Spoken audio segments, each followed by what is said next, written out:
Sa dami ng sahog nito, sigurado gaganahan ka talagang kumain. For today's video, magluto naman tayo ng extra special na sipo egg. Extra creamy, extra sasarap, perfect sa mga special na tao sa buhay natin. Gusto mo rin ba? Tara, luto tayo. Bali sa recipe na ito ay kakailanganin natin ng luncheon meat. Kahit na anong brand po ay pwede. Mas magiging masarap kasi yung lulutuin natin kung maglalagay tayo nito. Slice lang natin ito ng square, mga ganito po kalaki ay okay na. Next, kakailanganin natin dito ng imitation crab sticks at ito yung brand na nakita ko na pinakamura sa supermarket.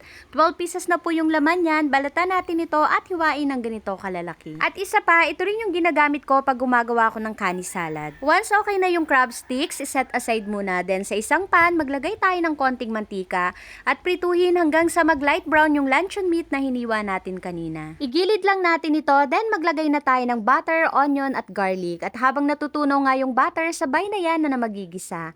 At once na lumabas na yung aroma nito, haluin, then maglagay na tayo ng 500 grams ng frozen mixed veggies. Ito yung magiging gulay sa ating recipe. Haluin natin ito at lutuin ng mga 2 minutes. Then after 2 minutes, maglagay na tayo ng mushroom at yung crab sticks na hiniwa natin kanina. Sorry po, hindi ko na naipakita yung paglalagay ko ng mushroom at crab sticks. Hindi na naman pala kasi nakaplay yung aking camera.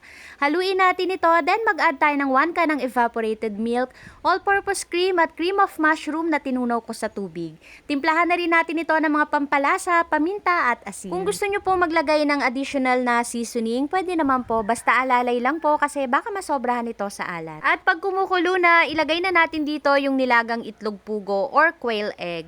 Kung ilang piraso po yan, nasa sa inyo na po kung ilan yung ilalagay ninyo. Haluin lang natin ito at napansin ko nga na medyo malapot itong ating niluluto kaya nag-add pa ako ng tubig. Haluin natin ito, then tikman na rin kung okay na ba yung lasa. Medyo nakulangan pa ako kaya nag-add ako ng konting asin at 1 tablespoon ng asukal.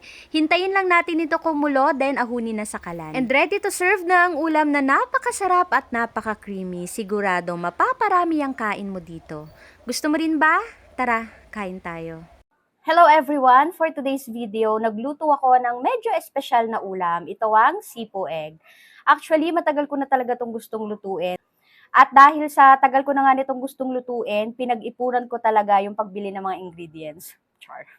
So ito na, finally nakapagluto na rin tayo at nagulat ako, napakasarap pala talaga nito. Isa kasi ito sa madalas kong nakikita sa mga handaan na napupuntahan ko at talaga namang na-amaze ako kasi ang dami niyang sahog, tas ang creamy, tapos ang sarap. Mas maganda sana kung mas maraming egg quail yung ilalagay natin. Kaya lang, niluto ko kasi kagabi yung itlog pugo at nung pinapalamig ko siya, nakita ko na lang yung anak ko, binabalatan niya. Akala daw niya ay kakainin na pagkaluto. Kaya yan, so konti na lang yung nailagay ko. Tikman na natin. Tikman muna natin ng walang kanin.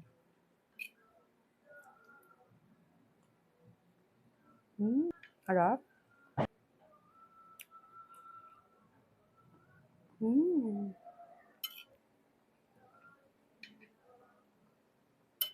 Ang sarap. Ang creamy. Ang creamy, ang sarap.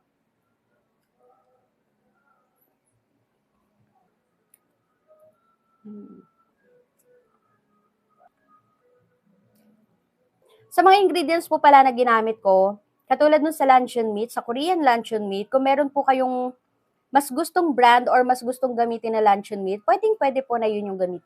Yung mga ipinapakita ko po, suggestion lang din naman. So kung meron kayong mga ingredients na ibang gustong ilagay or ipalit sa mga ingredients na ginamit ko, pwede po.